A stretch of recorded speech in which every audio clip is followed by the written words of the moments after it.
అని మరి right. Okay. Delhi పెద్దలే పిలిచినారేమో ఎన్నో. ఓకే. బుజ్జి. వర్మ గారు ఓకే.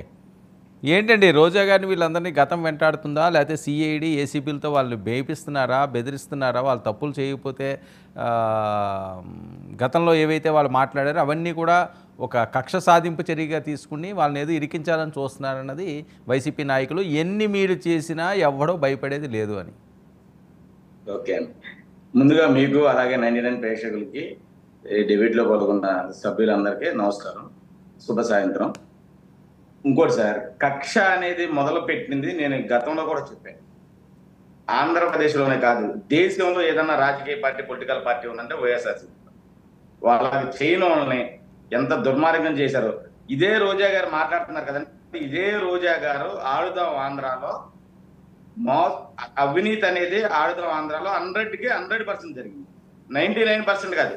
ఇప్పుడు సిబిఐ ఎంక్వైరీ చేస్తే అది 100% అవినీతి జరిగింది, అవన్నీ బయటకు వస్తాయి.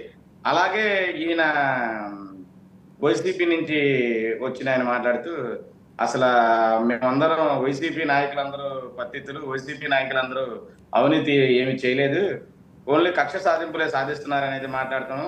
అది అవాస్తవం. ఎందుకనంటే 100% కక్ష సాధింపులు అనేది మొదలు పెట్టింది వైఎస్ఆర్సీపీ పార్టీ. అందుకే ప్రజలు కూడా మీరు చేసి ఇవాళ మీ మంత్రులు కానీ మీ ఎమ్మెల్యేలు గారు చేసిన అవినీతి సరేనండి, వాళ్ళు మొదలు పెట్టారు ఇవన్నీ కాదండి బుజ్జి. ఒకటి వాళ్ళు మొదలు పెట్టారు, మొదలు పెట్టలేదు, వాళ్ళని అయితే దారుణంగా ఓడిపోయారు వాళ్ళు. ఇప్పుడు దాన్ని కొనసాగిస్తున్నారా లేదా? దాన్ని ఎందుకు కొనసాగిస్తారండి? ప్రజలకి సంక్షేమం చేయడం కోసం ఇవాళ సీఎం గారు కానీ అలాగే డిప్యూటీ సీఎం పవన్ కళ్యాణ్ గారు కానీ అహోరాత్రులు కష్టపడి ప్రజలకు అందుబాటులో ఉంటున్నారు. గతంలో చేసిన డిప్యూటీ సీఎం కానీ సీఎంలు కానీ అన్నా క్యాంటీన్లు అనేవి కానీ, అన్నా క్యాంటీన్లు మూసేయడానికి గల కారణాలు ఏంటి? అన్నా క్యాంటీన్లతో సహా అన్ని కార్యక్రమాల్లో ఇవాళ సీఎం గారు, డిప్యూటీ సీఎం గారు పాల్గొంటున్నారు. మీ గవర్నమెంట్ లో మీ మినిస్టర్లు కానీ మీ ఎమ్మెల్యేలు కానీ నియోజకవర్గాల్లో ఏమైనా కార్యక్రమాల్లో పాల్గొని జయప్రదం చేశారు కార్యక్రమాలు. ఎందుకంటే కార్యక్రమాలు సొంత నియోజకవర్గంలో కూడా కార్యక్రమాల్లో పాల్గొలేనని పరిస్థితులు మీరు తెచ్చుకున్నారు. ఎందుకంటే అంత కక్ష సాధింపులు తెచ్చుకుని అంత ప్రజల్లో నాయకుల్లో యాంటీ వచ్చిందనేది తర్వాత సంగతి. మీకు ప్రజల్లో ప్రతి ఒక్కరిని మీకు ఓట్లు వేసినోడితో సహా మీరు కక్ష సాధింపులు చేసి మీ నాయకులు ఓన్లీ 5 సంవత్సరాలు డబ్బు సంపాదించకుండా పెట్టమంటే ఇవాళ ప్రజలు ఈ తీర్పు ఇచ్చారు. ఇది మీరు అందరూ గ్రహించాలి. అలాగే కాకుండా మీరు భయపడమంటానికి మీరు చేసిన తప్పులకి మీరు తప్పు చేయకపోతే భయపడమాకండి, తప్పు చేస్తే భయపడాలి. మీరు చేసిన దుర్మార్గాలకి నేను మళ్ళీ చెప్తున్నా, ఒక టీడీపీ జాతీయ కార్యాలయం మీద మీ ఎమ్మెల్యే జోగి రమేష్ వెళ్ళి దాడి చేశాడు. అది వాస్తవం కాదా? ఒక ఎమ్మెల్యే ఒక శాసనసభ్యుడు అయి ఉండి అలా చేయొచ్చా? అది దుర్మార్గం కాదా? ఎవరైనా కార్యకర్తలు చేస్తే ఆవేశంతో చేసి ఉండొచ్చు అనుకోవచ్చు. మీరు కక్షపూరితంగా ఇవాళ టీడీపీని కానీ జనసేనని కానీ మీరు ఎంత ఘోరంగా అవమానించారో ప్రజలందరూ చూశారు. అందుకే మీకు ఈ తీర్పు ఇచ్చారు. మీ ఉన్న అవినీతి చేసిన మీ మినిస్టర్లు అలాగే మీ మాజీ కదండి, మీ పార్టీ అధ్యక్షుడు, ప్రతిపక్ష హోదా లేని మీ పార్టీ అధ్యక్షుడు జగన్మోహన్ రెడ్డి గారితో సహా అందరూ 100% జైలుకి వెళ్ళే పరిస్థితి వస్తుంది. ఎందుకంటే మీరు అవినీతి చేశారంటాకి 100కి 100% మీ గవర్నమెంట్ అవినీతి చేసింది. అందులో మాజీ సీఎం గారు కానీ అలాగే ఎమ్మెల్యేలు కానీ మినిస్టర్లు కానీ చాలా మంది ఇవాళ కేసులు పడతాయని భయంతో ఉన్నారు. కొంతమంది అయితే నియోజకవర్గాల్లో పారిపోయి బతుకుతున్నారు. అది వాస్తవం కాదనేది మీరు చెప్పండి.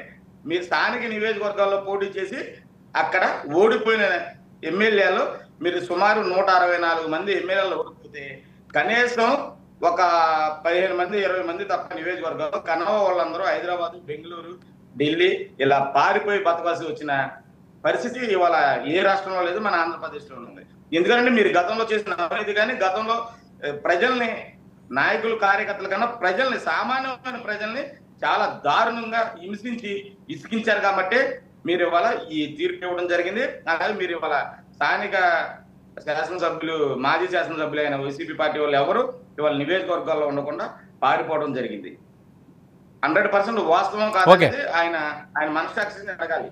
ఓకే, ఈ పిఠాపురం పంచాయతీ ఏంటండి బుజ్జి? సార్ ఒకటే సార్, పార్టీ అధిష్టానం అనేది ఒకటి ఉంటుంది. ఇప్పుడు ఆ దొరబాబు గారి వల్ల అక్కడ ఉపయోగం ఉంది అనుకుంటే పవన్ కళ్యాణ్ గారు కానీ చంద్రబాబు నాయుడు గారు కానీ 100కి 100% వర్మ గారి పర్మిషన్ లేకుండానో లేకపోతే వర్మ గారు వీళ్ళందరూ కూర్చోకుండాను ఏ ఏ తొందరపాటు నిర్ణయం తీసుకోరు. అది 100% వాస్తవం జరిగేది. ఈ లోపే వైసీపీ వాళ్ళు ఇదంతా హడావిడి చేసి వీళ్ళ పార్టీలో ఎవరు ఉండరు సార్. మాజీ డిప్యూటీ సీఎం మాలనాని గారు సహా రోసయ్య గారు మొత్తం అందరూ ఈ పార్టీకి రాజీనామా చేస్తున్నారు. ఎందుకంటే మనం తప్పు చేసాం, దానికి పశ్చాత్తాపంగా మనం రాజకీయాలకు దూరం అయిపోయి ఆలనాని గారు ఏ పార్టీలో జాయిన్ అవ్వరు నాకు తెలిసి. రాజకీయ సన్యాసం కూడా చేయడానికి ఇవాళ వైఎస్ జగన్మోహన్ రెడ్డి గారే కారకులు. కొంతమంది రాజకీయంగా భూస్థాపితం అయిపోతాయి కారకుడు వైఎస్ జగన్మోహన్ రెడ్డి గారే. ఎందుకంటే ఇవాళ మనం ఏం చెప్తే అది ఇవాళ పవన్ కళ్యాణ్ గారిని తిట్టాలి. పవన్ కళ్యాణ్ గారిని తిట్టాలంటే ఈయన అంబటి రాంబాబు గారు, పేరు నాని గారు ఇలాంటి వాళ్ళు తీసుకొచ్చి సేమ్ సామాజిక వర్గాన్ని పవన్ కళ్యాణ్ గారిని తిట్టించడం, తిట్టిన వాళ్ళకి మినిస్టర్లు ఇవ్వడం, తిట్టకపోతే మినిస్టర్ లేదు.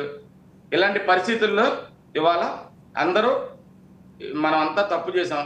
వాళ్ళు ఏ అవినీతి లేకపోయినా పవన్ కళ్యాణ్ గారు కానీ, చంద్రబాబు నాయుడు గారు కానీ, లోకేష్ గారు కానీ చాలా ఇబ్బందులకి గురి చేశాం. కాబట్టి ప్రజలు మనకి ఈ తీర్పు ఇచ్చారని పశ్చాత్తాపంతో ఓకే చిన్నప్పరెడ్డి గారు కాంగ్రెస్ పార్టీ నుంచి రిజైన్ చేసి బయటికి వెళ్ళి నిర్ణయించుకున్నారు. ఓకే చిన్నప్పరెడ్డి గారు ఆవిడ మాట్లాడితే చంద్రబాబు నాయుడు గారి గురించి ఇది జనసేన, బీజేపీ, టీడీపీ నేతలు వ్యాఖ్యానించిన అంశాలు. సార్ వర్మ గారు, ఇందాక మీరు రోజా గారికి సంబంధించినటువంటి బయట